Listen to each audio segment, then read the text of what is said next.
চট্টগ্রাম বিশ্ববিদ্যালয় জুড়ে চাকসু নির্বাচন ঘিরে উৎসবমুখর আবহ। প্রার্থীদের পাশাপাশি শিক্ষার্থীদের আলোচনায় রয়েছে ভোটের পরিবেশ আর গণনা পদ্ধতি। ডাকসু ও জাকসু নির্বাচনের অভিজ্ঞতা থেকেই চাকসু নির্বাচন ঘিরে নতুন করে ভাবছে চট্টগ্রাম বিশ্ববিদ্যালয় কর্তৃপক্ষ। আমি বুঝি নির্মাণের শিল্প, সালাম স্টিল বোঝে ডিউরেবিলিটি। সালাম স্টিল, মোস্ট ডিউরেবল স্টিল। আগামী 12ই অক্টোবর চাকসুর ভোট হবে ওএমআর ব্যালটে। ভোট শেষে মেশিনে দ্রুত গণনা করে জানানো হবে ফলাফল। ভোট গ্রহণ থেকে ফলাফল প্রকাশ পর্যন্ত কিভাবে দ্রুত ও স্বচ্ছতার সাথে করা যায় তার উপায় খুঁজছে নির্বাচন কমিশনও।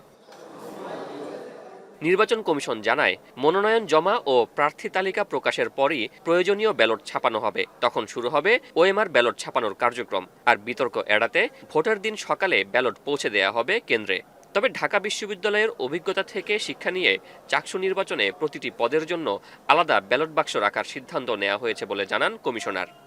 ভোটটারে যেই ব্যালটগুলো হবে সেটাকে আইসোলেটেড করি জমা দেওয়ার ক্ষেত্রে, তখনই আমাদের সর্টিংটা হয়ে গেল।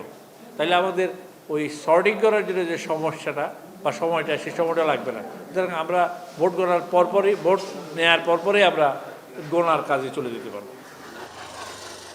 অধিকাংশ শিক্ষার্থীরাও ওএমআর এবং মেশিনের মাধ্যমে দ্রুত গণনার পক্ষে। তবে স্বচ্ছতা নিশ্চিতে নিরবচ্ছিন্ন বড় পর্দায় তা প্রচারের দাবি তুলেছেন তারা।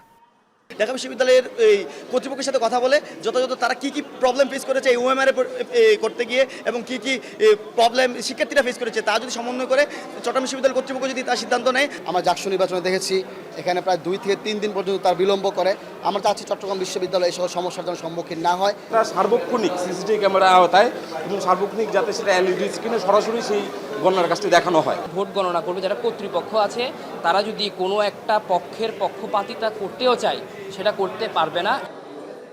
ভোট গণনা কার্যক্রম সিসিটিভির আওতায় এনে তা গণনা কক্ষের বাইরে বড় পর্দায় প্রদর্শনের উদ্যোগ নিয়েছে প্রশাসন। পাশাপাশি মোবাইল অ্যাপের মাধ্যমেও প্রচারের সম্ভাবনা খতিয়ে দেখছে প্রশাসন। আমি যদি এলইডি স্ক্রিন রাখবই, আমি সকাল থেকে রাখবো না কেন? আমাকে তো ভাড়া দিতেই হবে।